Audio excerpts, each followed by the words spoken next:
போராட்டம், அதை முடிச்சு போனா பிள்ளைங்க கிட்ட போராட்டம், அதை முடிச்சு போனா ஆபீஸ்லயும் போராட்டம். ஒரு கிராமத்துக்கு போயிருந்தேங்க ஐயா. நிறைமாத கர்ப்பிணி பிரசவ வலியோடு துடித்து கொண்டிருக்கிறான். தான் மாமியார கூப்பிடுற, அம்மா வயித்த வலிக்குது, எனக்கு இடுப்ப வலிக்குது, வாங்க ஆஸ்பத்திரிக்கு போலான்னு. அந்த அம்மா டைமை பார்க்குறாங்க, மணி 12 நைட்டு. அடி பாவி, கொஞ்ச நேரம் கம்முனிரு, வலியை பொறுத்துக்கோ, மணி 12 நடுநிசி. நடுநிசியில் போனால் கொள்ளி வாய் பிசாசு குழந்தைய வாயில போட்டுக்கும். காலையில் போகலான்னு காலையில் கிளம்பி ரெடி ஆயிடுச்சு. மணியை பார்க்குறாங்க 10:12, ராவுகாலம் கழிச்சு போகலாம். பிரசவ வலியை பொறுத்துக்கோ. சொல்லுங்க ஐயா ஜனங்களே, பிரசவ வலியை பொறுத்துக்க முடியுமா? நீங்களும் நானும் சொல்லலாம், பிரசவ வலி நிக்குமா? நிக்காது. கொஞ்சம் சிந்தியுங்கள். அங்கே மூட நம்பிக்கை. அருமையான பெருமையான நகரத்துல அழகான மருத்துவமனை. நம்ம போனா குழந்தைய நல்லா பெத்து கொடுத்துருவாங்கன்னு கிராமத்தை விட்டுட்டு நகரத்துக்கு போறாங்க. அங்க பெரிய ஆஸ்பத்திரியில போனா அந்த நிறைமாத கர்ப்பிணிக்கு ஆபரேஷன் ஏதோ ஒரு காரணத்தை சொல்லி சிசேரியன் மூலமா ஆபரேஷன் பண்ணி குழந்தை எடுத்து கையில கொடுத்துட்றாங்க. அதையும் விட்டு அயல் நாடாம் அன்பு கிடைக்குமா? ஐயா, ஒரு தாய் தான் குழந்தை, தான் பொண்ணு குழந்தை பிறந்த பிறகு செய்யற வேலை இருக்கு பாருங்க, நீங்க செய்ய முடியாது, உங்களுக்கு தெரியாது.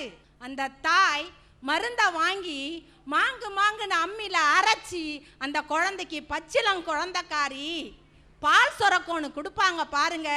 அயல் நாட்டுல கிடைக்குமா? கருவில் இருந்து கல்லறை வரை போராட்டம் தானையா. இந்திய பண்பாட்டு கலாச்சார தொட்டில் எது தெரியுமாயா? எங்கள் கிராமம்தான். ஆனால் இன்னைக்கு கலாச்சார நகரத்தில் எப்படி தெரியுமா இருக்கு? முடிய பேப்பரை பேனு விரித்து போட்டுக்கிட்டு இந்த முடிக்கு போடுறத கைக்கு மாட்டிக்கிட்டு போதா குறைக்கு காலில் ஒரு ஸ்டூலை கட்டிட்டு ஜிங்குன்னு நடக்குதுயா. எங்கள் கிராமத்துக்கு வாங்கய்யா, தாவணி போட்ட தமனாவை பார்க்கலையா? தம்பி சொன்னார், தாவணி போட்ட தமன்னாவை பார்க்கலாமா?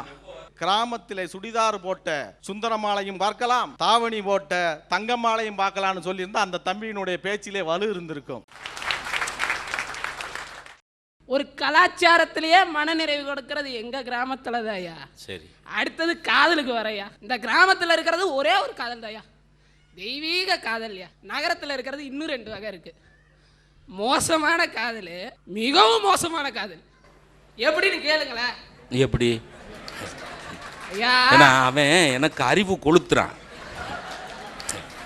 மோசமான காதல்னா காதலியோட அப்பா அருவாள் எடுத்துட்டு வந்தா மோசமான காதல். காதலியோட புருஷன் அருவாள் எடுத்துட்டு வந்தா மிகவும் மோசமான காதலியா.